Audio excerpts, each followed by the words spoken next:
O Capote e Outras Histórias, de Nikolai Gogol, numa edição da editora 34, com tradução de Paulo Bezerra.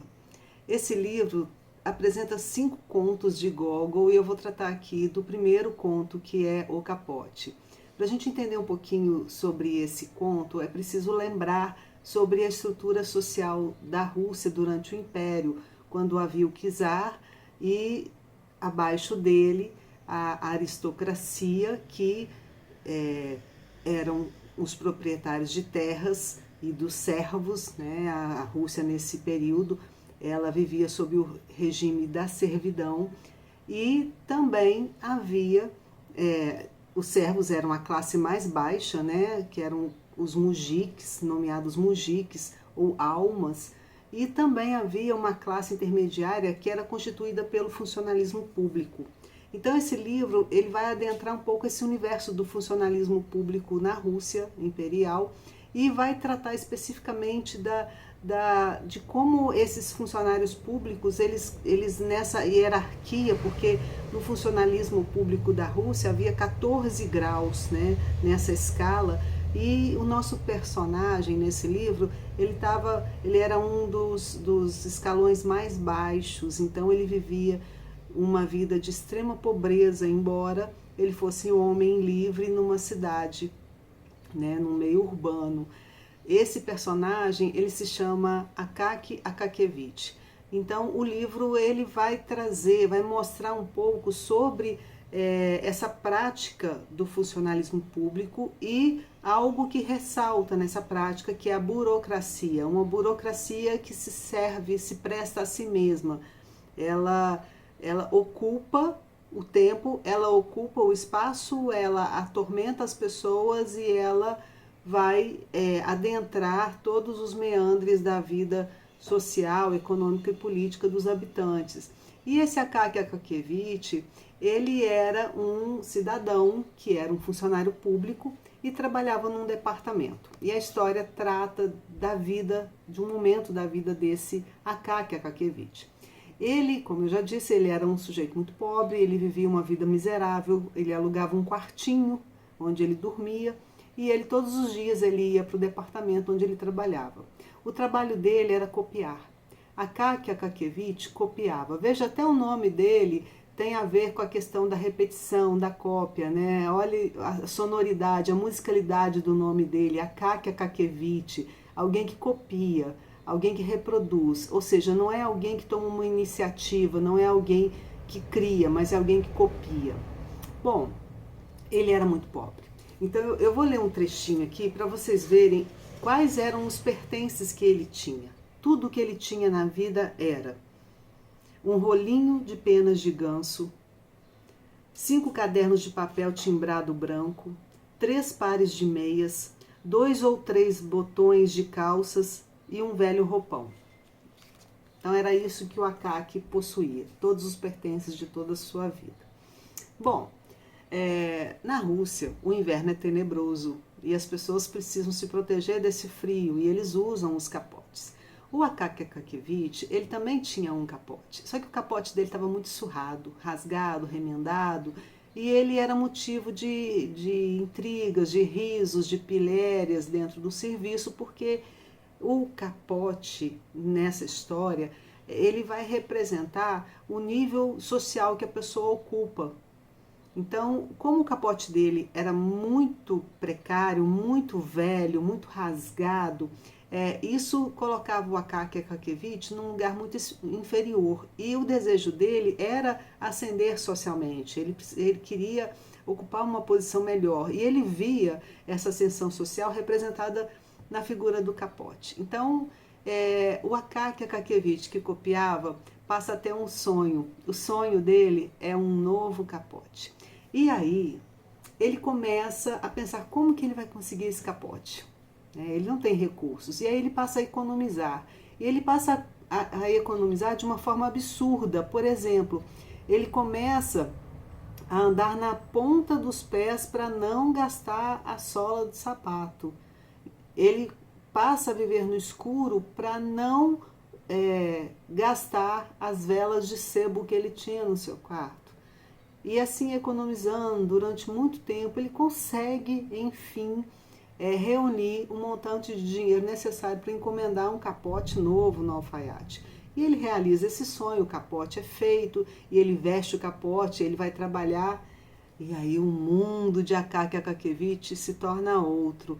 Ele é reconhecido, ele é aceito com mais distinção, e ele fica muito feliz. Fica muito feliz e ele finalmente é convidado para um baile, um sarau, uma reunião, e ele vai muito satisfeito, até que quando ele volta para casa, o capote dele é furtado. Ele perde o capote. E aí é a morte para o Akaki. Ele fica desesperado, ele não sabe o que fazer, porque esse capote abriu as portas para o sonho, para a realização do sonho dele, e ele perde isso repentinamente. E Akaki Akakevich começa uma nova luta, uma nova batalha para reaver o seu capote. Até que alguém diz para ele, olha, ele vai à polícia e nada adianta, ele tem várias investidas e nada resulta no encontro desse capote, desse ladrão que levou o capote dele. Até que alguém diz assim, olha, para você conseguir esse capote, você vai ter que procurar uma certa pessoa, uma pessoa que tem influência, uma pessoa que vai abrir portas para você e que vai fazer você chegar até lá. A gente não sabe muito bem quem é essa pessoa, ela é chamada aqui no livro como figurão. Então ele tem que procurar o figurão para que o figurão possa oportunizar ele chegar até o capote, e ele vai várias vezes atrás desse figurão, sem sucesso, até que ele consegue falar com o figurão. E o figurão, ele representa também a hierarquia, né? Ele fala de cima para baixo, ele se considera um ser superior. Veja como ele fala com o Akaki.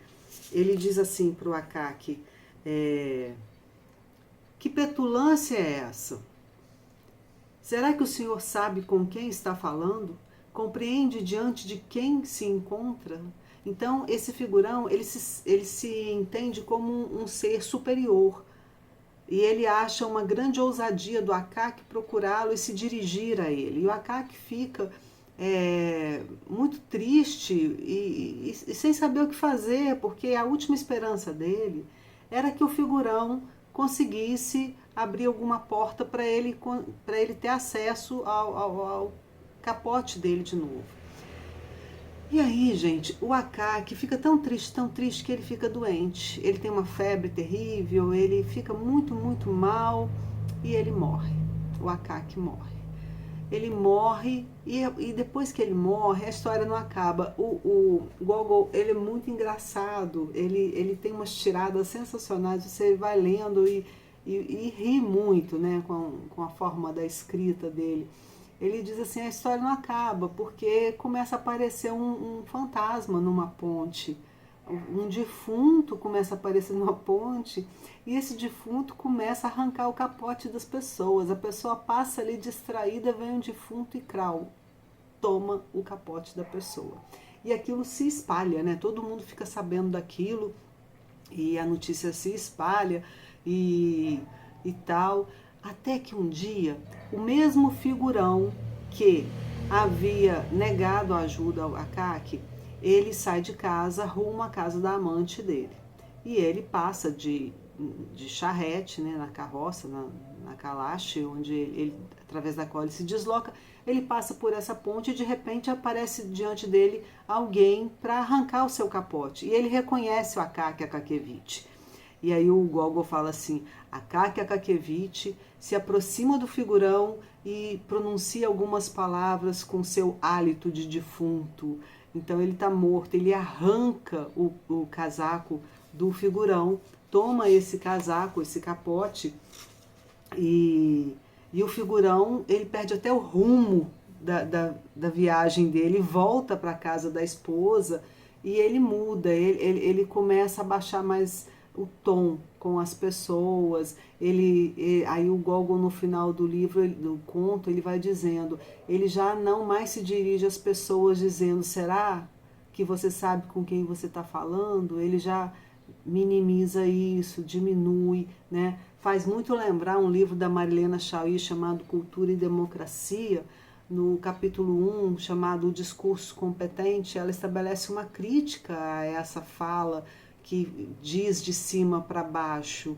Então, é uma história que é um conto que vai tratar então dessa estrutura da Rússia, né, dessa burocracia que não presta para nada. O Akaki trabalha a vida inteira copiando, morre. Depois que ele morre, ninguém presta atenção no departamento. Uns 3 dias depois, alguém diz assim: cadê o Akaki? Aí vão até a casa dele, ficam sabendo que ele morreu. E no dia seguinte já tem outro funcionário ocupando a vaga dele, copiando. Então, é uma crítica a essa estrutura, a essa burocracia, a essa falta de humanidade, a essa desigualdade social, a essa vida, né, que é vivida por essas pessoas que trabalham a vida inteira e não conseguem ter o mínimo para sua subsistência, para sua dignidade, para sua felicidade.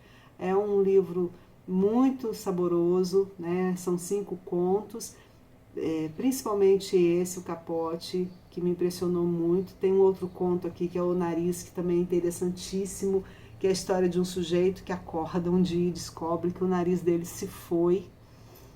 Ele está sem nariz e ele sai pela rua desesperado atrás desse nariz. E ele vê o nariz nos bailes, nas festas, tomando champanhe. Então, é um livro que eu sugiro e indico fortemente também a vocês que leiam.